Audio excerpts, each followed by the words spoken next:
আমাদের এই ব্রাজিলের জার্সিতে ঘামের দাগ আছে, রক্তের দাগ আছে, কাদার দাগ আছে, কিন্তু কোনো কলঙ্কের দাগ নাই। আসলেই কি তাই? रुको जरा सबर करो। বেশি দূরে যাব না, সালটা 1995, ব্রাজিল ভার্সেস আর্জেন্টিনার ফুটবল ম্যাচ। চমৎকার একটি ক্রসে গোল দেন ব্রাজিলের তুলিও মার্ভেলিয়া। বাট এই জায়গায় ব্রাজিলিয়ান প্লেয়ারটা বলটা রিসিভ করছে কিভাবে? আরো দুইবার দেখেন। হাত দিয়ে বলটি থামিয়ে তারপর দিয়ে দিল চমৎকার গোল। গোল হওয়ার সাথে সাথেই কিন্তু আর্জেন্টিনার প্লেয়াররা তেড়ে যায় রেফারির দিকে হ্যান্ডবলের নোটিশ দেওয়ার জন্য, কিন্তু রেফারি হ্যান্ডবলে কোনো পাত্তা না দিয়ে উল্টা আরো সাফাই গাইল যে ব্রাজিলিয়ান প্লেয়ার তার বুকের মাধ্যমে বলটা রিসিভ করছে। अच्छा है मैं अंधा हूँ। এখন কিন্তু রেফারি অনেক ভালো, সবকিছু fair. Happy very happy no cheating no cheating. আর হাত দিয়ে তো গোল দেয় শুধুমাত্র ম্যারাডোনা। যাই হোক, এই গোলটির কারণে সেই 1995 সালের ম্যাচটিতে ব্রাজিল জিতে যায়, কারণ ব্রাজিলের জার্সিতে কোনো কলঙ্কের দাগ নাই। হ্যান্ডবলের মাধ্যমে গোল দেওয়ার ইতিহাস আরো অনেক আছে, সেই মান্দাত আমলে যাইতে হবে না। 2010 সালের কথা, ব্রাজিল বনাম আইভরি কোস্টের ম্যাচ। বলটা স্পষ্ট হ্যান্ডবল হয়, কিন্তু রেফারি কোনো প্রকার বাঁশি দিল না, খেলাও থামলো না, ব্রাজিলের প্লেয়ার গোল দিয়ে দিল।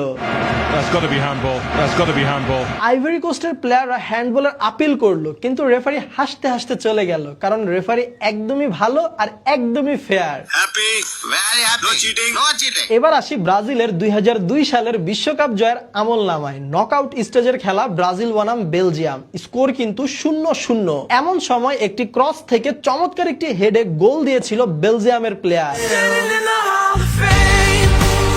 কিন্তু সাথে সাথেই রেফারি এই গোলটি বাতিল করে দেয়। কারণ রেফারির কথা হচ্ছে বেলজিয়ামের প্লেয়ারটা হেড দেওয়ার সময় ব্রাজিলিয়ান প্লেয়ার সাথে তার ধাক্কা লাগে। জাস্ট ফাউলের নমুনাটা দেখেন। মাথায় নষ্ট মামা। মাথা নষ্ট ফাউল আর গোলটি বাতিল, আর এই গোল বাতিল করে দেওয়ায় জিতে যায় ব্রাজিল। আমার মা বুঝতে দিচ্ছে, এ ভাইস্তা আমার মা বুঝতে দিচ্ছে। এখানে কিন্তু রেফারি খুবই ভালো, একদমই ফেয়ার ম্যাচ হয়েছে, কারণ ব্রাজিলের জার্সিতে কোনো কলঙ্কের দাগ নাই। আবারও বলি 2002 সালের বিশ্বকাপের কথা, ব্রাজিল বনাম তুর্কি ম্যাচ। খেলা কিন্তু 1-1 সমতায় আছে, খেলার 85 মিনিট হয়ে গেছে। এমন সময় ব্রাজিল একটি অ্যাটাক দিল, আর তুর্কির ডিফেন্ডার ব্রাজিলের প্লেয়ারের জার্সি ধরে টান দিচ্ছে, কিন্তু কোথায়? ডি বক্সের বাহিরে। ব্রাজিলের প্লেয়ার ডি বক্সের বাহিরে ফাউল হলো, কিন্তু রেফারি দিয়ে দিল পেনাল্টি।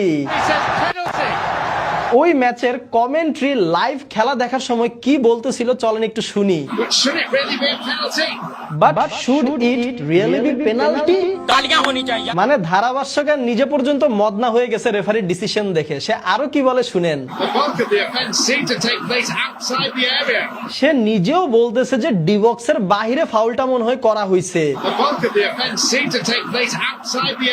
কিন্তু তারপরেও দেওয়া হয়েছে পেনাল্টি, কারণ খেলা হচ্ছে একদমই ফেয়ার আর রেফারি খুবই ভালো। ফুটবলকে কলঙ্কিত করার জন্য যা কিছু করা প্রয়োজন সবকিছুই করা হলো।